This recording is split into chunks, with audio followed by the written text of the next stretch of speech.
丈夫臥病在床。這天晚上，妻子帶回家裡來一個陌生男人，說是能夠治好丈夫的病症。這位丈夫下來這麼一聽，心想：怎麼可能？我的病跑了好幾家大醫院，連病因都查不出來。這個人跟我面都沒見過，就敢說能治好我的病？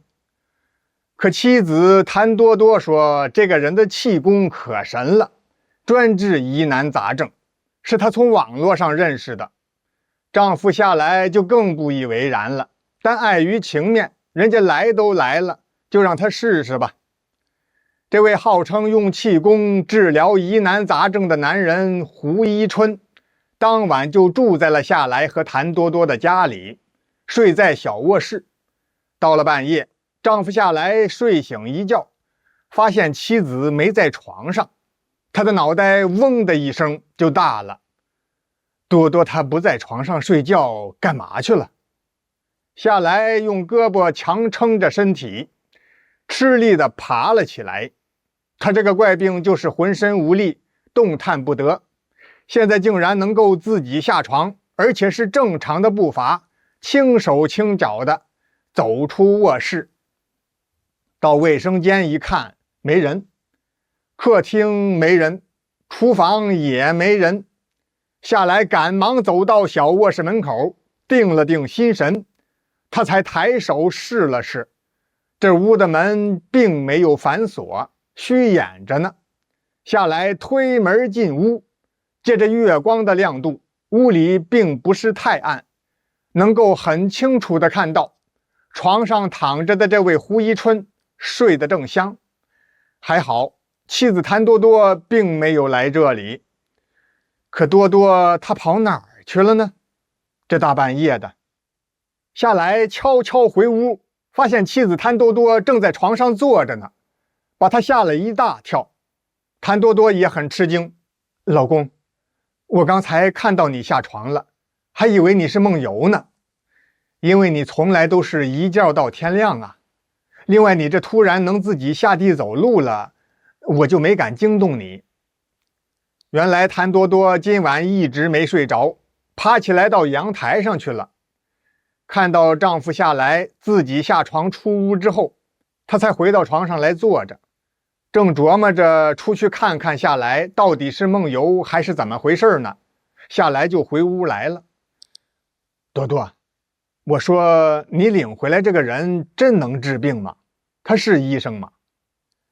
人家是氣功治病，據說還有特異功能呢，明天讓他給你看看，不就清楚了嗎？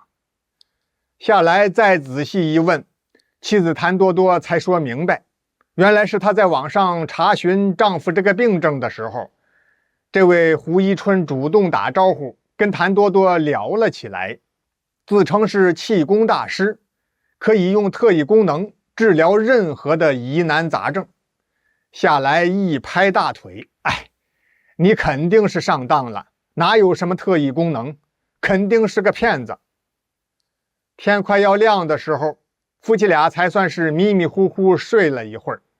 吃過早飯，這位胡一春來到床前，給下來號脈。這時候下來又動不了了，渾身完全沒有力氣。脈象還算不錯，問題並不大，只是體內有些淤堵，我用氣功給你打通就好了。下來和譚多多這麼一聽，精神一振，嘴角都露出了笑意。只聽胡一春話鋒一轉，哎呀，只是我有點水土不服，運不了氣，今天是没办法治療了。這樣，我这2天先到處走走，活動活動，過幾天能運氣了，馬上就治好你這病。雖然下來更懷疑了，譚多多也有點不情願，可已經到了這一步，也就只好按照胡一春的要求，由譚多多陪着胡一春到本地的旅遊景點去遊玩幾天。頭一天就去了2個景點，這胡一春玩得很開心。晚上回到家，胡一春告訴下來和譚多多，說是為了能夠讓治療的效果更好，一次性治好下來的病症。最近這幾天需要他們夫妻倆分房睡，下來睡在主臥室不動，谭多多睡到小臥室，胡一春就睡在客廳沙發上，下來更是翻來覆去睡不着了。奇怪的是，他又能自己爬起來了，下床悄悄假裝上廁所，從客廳路過了好幾次，發現胡一春躺在沙發上老老實實在睡覺，睡得還挺香，並沒有一點不正常的地方。後來下來實在是困了，也就迷迷糊糊睡着了。這個胡一春還真就不是好人。到了後半夜2點多，胡一春悄悄起身，離開沙發，來到小臥室門前，也不知道是用了什麼工具，3兩下的功夫，就把谭多多反鎖着的门給打開了。